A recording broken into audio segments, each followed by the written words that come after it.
Good morning, everybody. This is actually early morning, the 23rd. So it's the Christmas Eve, if you want to take it on that, if that's what you want to say. But here we got Operation Barbarossa, Army Group Center from Dark City Games. I'm kind of a fan of Dark City Games. This is designed by George Dew, who is the principal or one of the principals at Dark City Games. Dark City was founded on the idea of, because of games like, because of Wizard and Melee.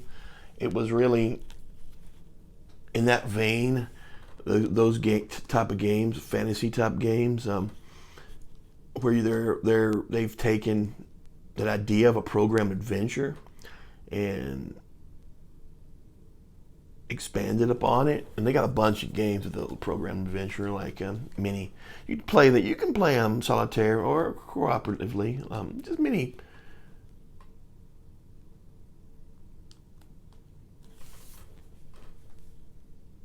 RPGs. Mini what do you want to call them? DM-less RPGs, but they do have some war games. I think this is their fourth. I think I have them all, but this is their fourth, and it's Barbarossa, Operation Barbarossa. Barbarossa always interests me, how we the take on it, especially in a mini game, because it's hard to put any kind of thing in Barbarossa in a mini game or a simple game. So I'm not saying it's impossible. It's just harder, I think. Yeah, let's look at it and see what we're doing here. On June 22nd, 1941, Hitler launches Operation Barbarossa, the largest military campaign in history. The Wehrmacht attacks across an 1,800-mile front with 3.8 million men, 3,350 tanks, 3,000 aircraft, and 23,000 artillery pieces.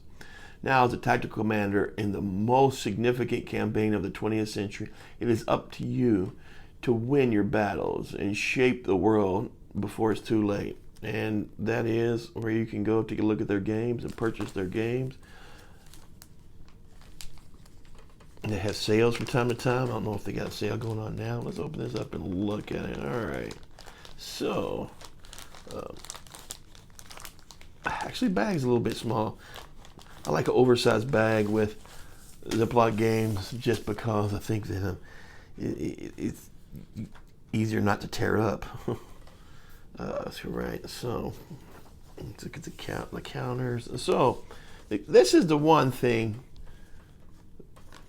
that is a pet peeve of mine about Dark City Games, is they're not die cut counters. Other than that, they are mounted. I guess it's some kind of cardstock. It's mounted. I would call it mounted. You have to cut them out yourself, which isn't a big deal. It's just, a little bit of a hassle. A pair of scissors can take care of it. Not a problem. But that's and that's just to keep costs down. All right, let's take a look at the map. Maps are paper, obviously. Kind of thin cardstock, but they're functional. They work good. I've never had it. Yeah, it's going to be the same. I guess combat boots is what the tactical rules that they use is, and this looks like it's going to be the same, right? So, all right, functional map, nothing glaringly special about it, but nothing glaringly bad about it either. So, game designer George Dew, cover picture, okay, and board and pieces George Dew, right? I like that, putting play testers in there. Chris Chambers, Xavier Dew, and Phoenix Dew. Absolutely put your play testers in there. Play testers do have a great function when making a game. Introduction combat boots is what it is. Combat boots simulates modern small unit combat. In combat boots, each player controls infantry, artillery, tanks, and aircraft. All right. You know about the counter. How are you going to read the counter? Range, movement, armament, firepower, and survivability. That is terrain effects, of course. Although there are some terrain effects here, and that's not a ton. With the exception of a lot of buildings. Okay, good deal. Good deal.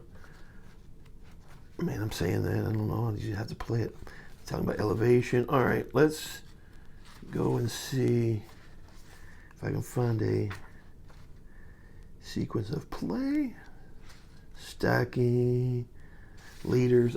I always like to see how you deal with leaders. A leader has his raid into the top die roll of every unit's in his hex. This affects outgoing fire, incoming fire, and rally rolls.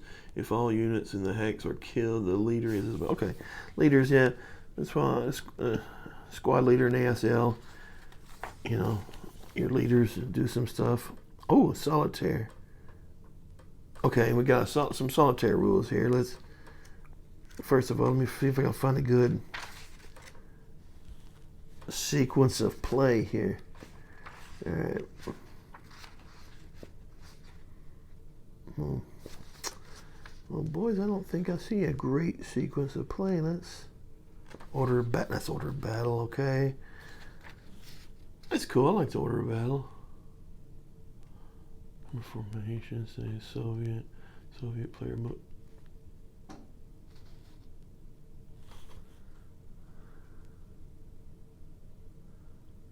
Okay.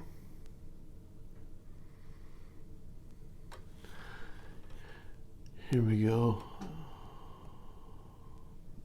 The German player moves first. Each unit accepts its first movement point, moving on to quadrant 1. The Germans have 10 turns to eliminate every Soviet unit in the fortress. Germans have a morale of 4. The Soviet player sets up a long, narrow building along the north of the quadrant. Oh, these are some setups. That's kind of cool. It's really is. It's really at a tactical level, so it's not, whether it's Barbarossa or not, you can really break it out into a nice tactical game. So that's the way you attack a Barbarossa game in a mini game at a tactical level. Absolutely. So that's probably kind of cool. Okay. Let's see your scenarios. Got several scenarios. That's kind of cool. How many pages is the book? The book's 30 pages, but it looks like pretty much from page 10 on is our scenarios. Okay. So I can kind of live with that. That's good scenario. That's a good scenario count for a little game like this. You could have some fun. All right. How about the solitaire rules? Let's check out the solitaire rules. Oh, I see them. Unless I'm blind. Solitaire. If you are playing solitaire, your enemy uses one of the tactics below. For variation, opponents can employ different tactics. Aggressor tactics. Overrun. The aggressor advances forward regardless of casualties to overrun the defenders. Okay. Maneuver. The aggressor suppresses enemy units when the defenders are pinned. Aggressor units flank or advance under cover to destroy the enemy. Okay. Engage. The aggressor fires from well-covered positions and destroys the defender through fire only. Defender tactics either hold or defend. The defender holds his current position at all costs, firing to the death. The defender holds covered positions. He retreats if threatened. The defender will recover his lost territory if feasible. Okay. All right. Yeah, that seems... Those tactics seem rational or reasonable when you're playing a solitaire game. Just simplify it and play some of those. I'm not really a bot per se, but you're acting as a bot, and you're. I don't mind that. I don't mind just give you a little bit of guidance and some simple solitaire rules of what works better. But that is it, pretty much. A sequence of play. We'll look at that. Players will alternate turns. The player taking his turn is the active player. He moves or fires his units at one at a time. A unit can move or fire, but not both. That's a kind of a decent. I like that. Rotate a piece 90 degrees to indicate that it has taken its turn. At the end of the active player's turn, rotate his pieces back. Victory.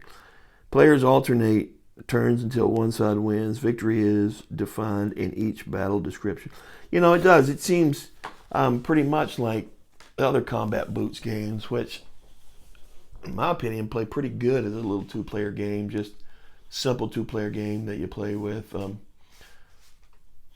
I'm going to try to play this over Christmas. I'll get my boy or whoever is around to play it with me. Christmas dinner or something. But yeah, maybe I'll do that. But that's it. That's the game. Dark City Games. I really appreciate the games of small game companies that do it for fun, that produce the games mostly for fun. And I love to see different games produced. If people take the time to make a game and get it out there, I can enjoy it as long as it's playable. Some games they've got out and you're like, man, this ain't playable. Nobody tested this. This doesn't work. It was just thrown together. But as long as it's playable, as long as it works, it's good. So, all right, y'all have a great day. Have a good Christmas. Be careful. Expect to see you soon. And y'all be good. Bye-bye.